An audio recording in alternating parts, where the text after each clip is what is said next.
বর্তমান যে সংসদ থাকবে, যে সংসদটা সংবিধান পরিষদ যখন সংসদ হিসেবে কাজ করবে, সে ৭২ সংবিধানের প্রয়োজনীয় অ্যামেন্ডমেন্টগুলো করে ফেলবে। এটা আপনাদের ইমপ্রুভ করতে হবে যে গণপরিষদ হিসাবে যখন সে কাজ করবে, সে নতুন সংবিধান প্রণয়নের কাজ করতে থাকবে। ওটা করতে আমার ধারণা ২-৩ বছর লাগতে পারে। এই ২-৩ বছর কি আমি ৭২ সংবিধান বহন করব? এই ২-৩ বছরের জন্য তারা যখন জাতীয় সংসদ হিসাবে কাজ করবে, তখন তারা সংসদের কিছু ফান্ডামেন্টাল অ্যামেন্ডমেন্ট আসবে। যেমন আমরা সবাই জানি প্রধানমন্ত্রীর ক্ষমতা, আর্টিকেল 70, তারপরে আমরা সবাই জানি হচ্ছে যে আপনার উচ্চ আদালতের ডিসেন্ট্রালাইজেশন, বিচার বিভাগের স্বাধীনতা, কন্টেন্ট নিয়ে যেগুলি বলা হয়েছে, সেখানে আমার কাছে মনে হয়েছে ফ্র্যাঙ্কলি স্পিকিং উচ্চ কক্ষকে অনেক বেশি ক্ষমতা দিয়ে দেওয়া হয়েছে। এত ক্ষমতাই যদি উচ্চ কক্ষকে দেন, তাহলে উচ্চ কক্ষে বিএনপি, জামাত এবং নাহিদের দল তাদেরকেই নিয়োগ দিবে যারা দলদাস হবে। উচ্চকক্ষই যদি এত ক্ষমতাশালী হয়, বাংলাদেশের বর্তমান সংবিধানে একটা মাত্র ব্যক্তিকে স্বাধীনভাবে নিয়োগ করা যায়, হচ্ছে চিফ জাস্টিস। রাষ্ট্রপতি স্বাধীনভাবে নিয়োগ করতে পারে এবং বাংলাদেশের সংবিধানে চিফ জাস্টিসের অসীম ক্ষমতা। আপনারা শুধু প্রধানমন্ত্রী ক্ষমতা দেখেন, বাংলাদেশের সংবিধান অনুযায়ী সবচেয়ে দ্বিতীয় ক্ষমতাধর ব্যক্তি হচ্ছে চিফ জাস্টিস। চিফ জাস্টিসরা কি করতে পারে ইতিহাসটা আপনাদের মনে আছে।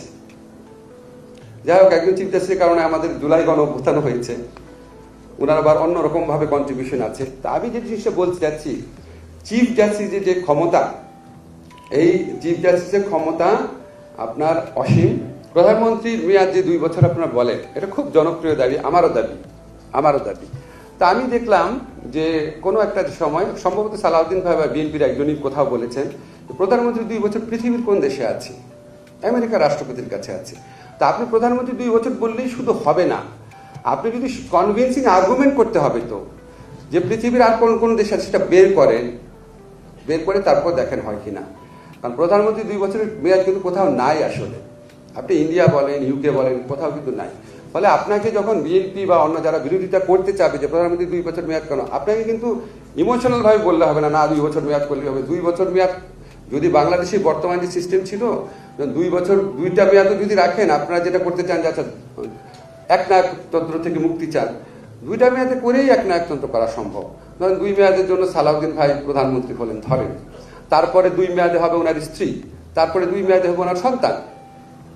2 মেয়াদ সলিউশন না, 2 মেয়াদ শুধুমাত্র 2 মেয়াদ সলিউশন না। সবচেয়ে ইম্পর্টেন্ট একটা জিনিস, প্রধানমন্ত্রী ক্ষমতাটা কমায় দেন। প্রধানমন্ত্রী ক্ষমতা, যেমন আমি সবসময় একটা জিনিস বলি, ফান্ডামেন্টাল একটা জিনিস, ভারতে বলে যে রাষ্ট্রপতি ক্যাবিনেটের সিদ্ধান্ত অনুযায়ী, ক্যাবিনেটের পরামর্শ অনুযায়ী সিদ্ধান্ত নেবে, আর আমাদের এখানে রাষ্ট্রপতি প্রধানমন্ত্রী ক্ষমতা অনুযায়ী সিদ্ধান্ত নেবে। ফলে এই প্রধানমন্ত্রী ক্ষমতাটাকে অ্যাড্রেস করেন। মেয়াদটাও নির্দিষ্ট করা দরকার আছে, কিন্তু কনভিন্সিং আর্গুমেন্ট এস্টাবলিশ করতে হবে। তো আমার আশঙ্কা হচ্ছে, আপনি যদি এত ক্ষমতা উচ্চ কক্ষকে দিয়ে দেন, তখন উচ্চ কক্ষকে বিএনপি, এনসিপি, জামাত, অন্য যে কোনো দল, তারা এমন লোক নিয়োগ করবে যে আপনার ছায়া শুনলেই বুঝতে পারবে কি করতে হবে। এত ক্ষমতা থাকা বোধহয় সম্ভবত ঠিক না।